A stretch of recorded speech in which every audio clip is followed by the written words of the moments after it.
Inosuke demon slayer का one of the most famous character है जिसे फैंस तो बहुत ज़्यादा पसंद करते हैं, तो वहीं जो क्रिएटर्स है उतना ही इनोसुके को छुपा कर रखते हैं। जहां अभी तक इनोसुके की बैक स्टोरी को बिल्कुल भी रिवील नहीं किया गया है कि आखिरकार इनोसुके है कौन, इनोसुके आया कहां से, कौन थे इनोसुके के माता पिता और क्यों आखिरकार इनोसुके एक बॉर का मास्क पहने हुए रहता है। तो चलो आज हम इन्हीं बातों का पता लगाते हैं और ढूंढते हैं इनोसुके हाशिबिरा की ओरिजिन, जिसे अभी तक हम फैन से छुपा कर रखा गया है।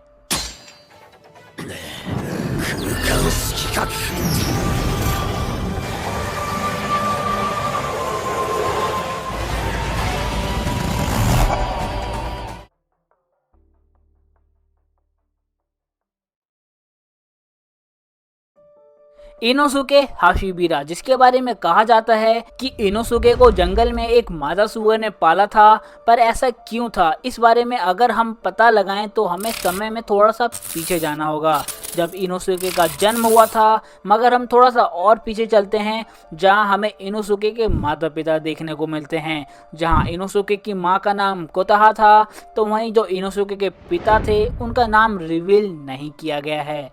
पर ये दोनों ही जंगल से दूर एक छोटे से गांव में इनोसुके के माता पिता रहा करते थे, जहां हमेशा इनके बीच लड़ाइयां हुआ करती थी।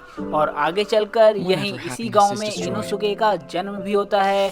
पर इनोसुके के पिता यहाँ भी नहीं सुधरते और इनोसुके की मासूम माँ कोताहा को हमेशा गाली गलौज दिया करते, तो वहीं उन्हें कई बार बुरी तरह से मारा भी करते। और ये चीजें समय के साथ साथ धीरे धीरे और ज्यादा बढ़ती जा रही थी और बात अब इनोसुके तक पहुँचने लगी।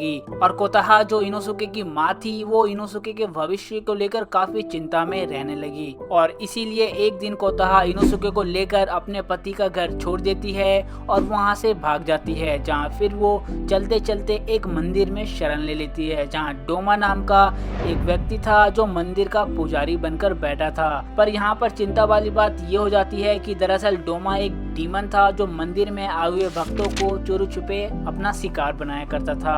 पर कोताहा क्योंकि इन सब से अनजान थी, तो वो मंदिर में शरण ले लेती है और डोमा भी कोताहा को धीरे धीरे पसंद करने लगता है और उसे नहीं खाता है। पर आगे चलकर एक दिन कोताहा रात के समय डोमा को मंदिर में आए हुए एक भक्त को खाते हुए देख लेती है, जिसके बाद उसे पता चल जाता है कि डोमा दरअसल एक डीमन है और वो तुरंत वहाँ से इनोसुके को लेकर वहाँ से बिना रुके भागने लगती है। और डोमा भी यहाँ पर कोताहा का पीछा करने लगता है, क्योंकि वो डोमा का राज दुनिया के सामने खोल सकती थी। पर यहाँ पर कोताहा भागते भागते एक चोटी के पास पहुँच जाती है, जहाँ से सारे रास्ते अब खत्म हो जाते हैं और यहाँ कोताहा फंस जाती है। जिसके बाद कोताहा अपने बच्चे इनोसुके को बचाने के लिए चोटी से नीचे अकेले ही फेंक देती है, क्योंकि उसे पता था कि अगर वो इनोसुके के साथ कूदती है तो अगर वो बच भी जाती है तो डोमा उसका पीछा करेगा और आखिरकार उसको मार ही डालेगा। इसलिए जो इनोसुके की माँ थी वो इनोसुके को अकेले ही चोटी से नीचे फेंक देती है ताकि वो किसी तरह इनोसुके को बचा सके। पर तभी वहाँ पर डोमा पहुँच जाता है और वो कोताहा को मार देता है और वहीं पर उसे आधा खा जाता है। पर यहाँ दूसरी तरफ इनोसुके किसी तरह से बच पाने में कामयाब हो जाता है और वो एक मादा सुअर के पास पहुंच जाता है, जहां इस मादा सुअर ने हाल ही में अपने बच्चे खोए थे। तो ये मादा सुअर इनोसुके को देखकर अपने खोए हुए बच्चे की याद में फिर उसे पालने लगती है, ठीक अपने बच्चे की तरह। जिसके बाद इनोसुके अपने कई साल इन्हीं जंगलों में बिताता है। इस बीच इनोसुके काफी सारे कमाल के मूव्स भी सीखता है। पर यहाँ भी इनोसुके के अच्छे दिन ज्यादा दिनों तक नहीं चलते और एक दिन मादा सुअर की मृत्यु हो जाती है। कई थ्योरीज ये कहती हैं कि मादा सुअर का शिकार कर लिया गया था, जिसके बाद फिर से अपना प्यारा इनोसुके एक बार फिर से अकेला रह जाता है। और फिर इसके बाद इनोसुके अपना जीवन आगे चलकर आसपास के गांव में बिताता है, इधर से उधर,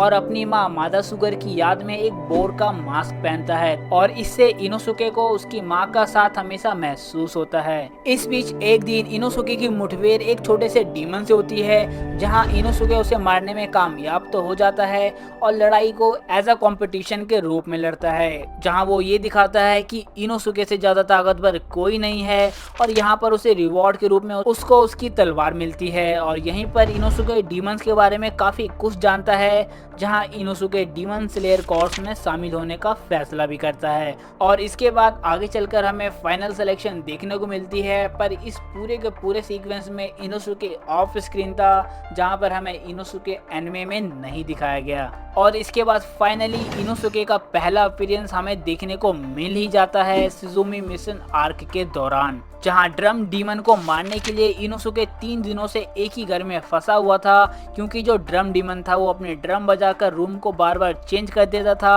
और क्योंकि यहाँ पर इनोसुके अपने दिमाग से कम काम ले रहा था और दिल से ज्यादा, तो इसलिए जो इनोसुके था वो लगभग 3 दिनों से इसी रूम में फंसा हुआ था।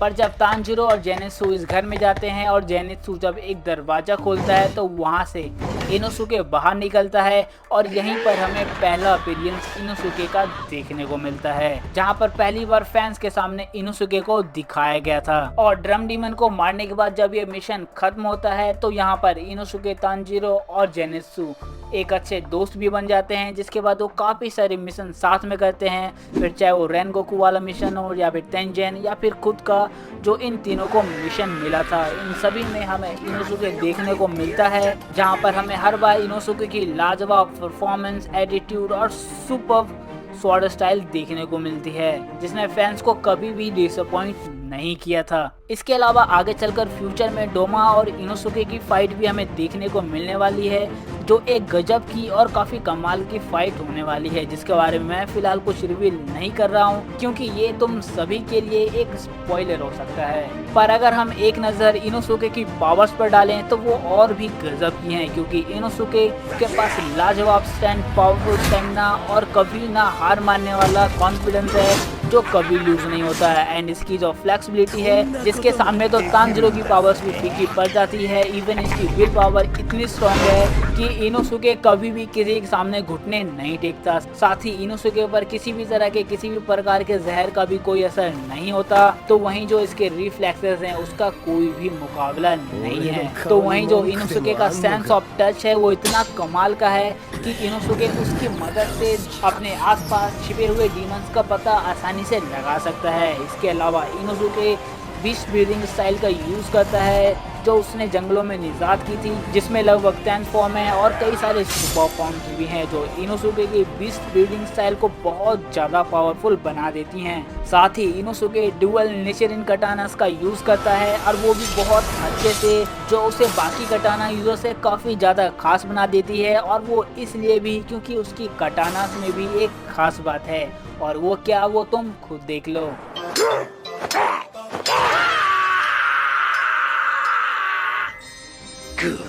और ये सारी चीजें ही इनोसुके हाशिबिरा को एक बहुत अच्छा, पावरफुल, इंस्पिरेशनल कैरेक्टर बना देता है, जिससे हम छोटे मोटे फैंस काफी कुछ सीख सकते हैं। तो इसी के साथ यहाँ खत्म होती है इनोसुके की ऑरिजिन।